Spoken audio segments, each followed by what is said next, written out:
lossless audio quality on Spotify. So firstly, open your Spotify app and make sure you are logged in to your account. Tap on your profile section. After that, tap on settings and privacy. Now scroll down until you find media quality. Tap on media quality. Now after the page is loaded, here you'll find options such as Wi-Fi streaming quality, low, normal, high, very high, and cellular streaming quality also on the same level. So this is a new update. In the previous version, instead of very high, there was lossless quality and it was the highest.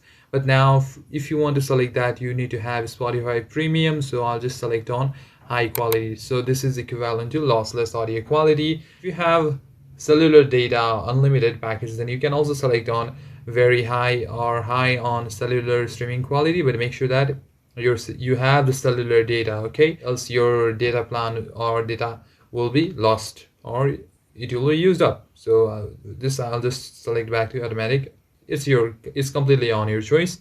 After that, yeah, you can also select download quality to high, normal, anything, or automatic, and videos quality, cellular streaming quality. All of these options are available here. And that's it, guys. This is how you do it. If you have premium actions, then you have exact or highly accurate lossless audio quality, or what you can do is the high also provides the same level of audio quality. So that's it, guys. I'll see you in the next one. Thank you for watching this video. Make sure to leave it a like and subscribe to the channel.